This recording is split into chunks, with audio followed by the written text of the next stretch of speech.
Primer triomf del BF Viladecans davant la seva afició. Les blaves van endur-se una treballada victòria davant el Club Natació Terrassa per 62-50. La diferència final no reflexa la igualtat que va haver-hi durant gran part de l'enfrontament. Nosotros hemos salido un poco fríos porque nos falta coger el rol y la dinámica ahora mismo y nos ha costado entrar, ¿vale? Pero cuando hemos cogido ya ponemos las fases defensivas del equipo, han empezado a salir las cosas bien. Lo que pasa es que la victoria tiene un valor, hemos ganado de 10 que parece, o 12 que parece que es fácil, pero faltando 10 minutos solo ganábamos de 2 y hemos llegado perdiendo algunos momentos 4 o 5, entonces es una victoria que tiene mucho mérito para el equipo como está con 3 o 4 lesionadas que tenemos en estos momentos.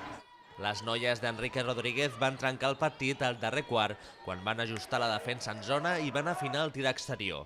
Aquesta és la segona victòria consecutiva del BF Viladecans. L'equip comença a trobar el seu joc després d'haver perdut els 2 primers partits de la competició. Y hoy ha sido un buen partido y una buena victoria, ¿no?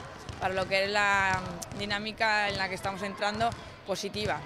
El partido en sí hemos empezado un poquito así fuera de partido, pero sabiendo lo importante que son estas victorias para nosotros contra estos rivales, hemos trabajado y hemos progresado para conseguir la victoria. Sònia Pasqual, juntament amb Irene Pérez, van ser les jugadores amb millor valoració de l'enfrontament. Amb aquesta victòria, les blaves pugen fins a la part tranquil·la de la taula.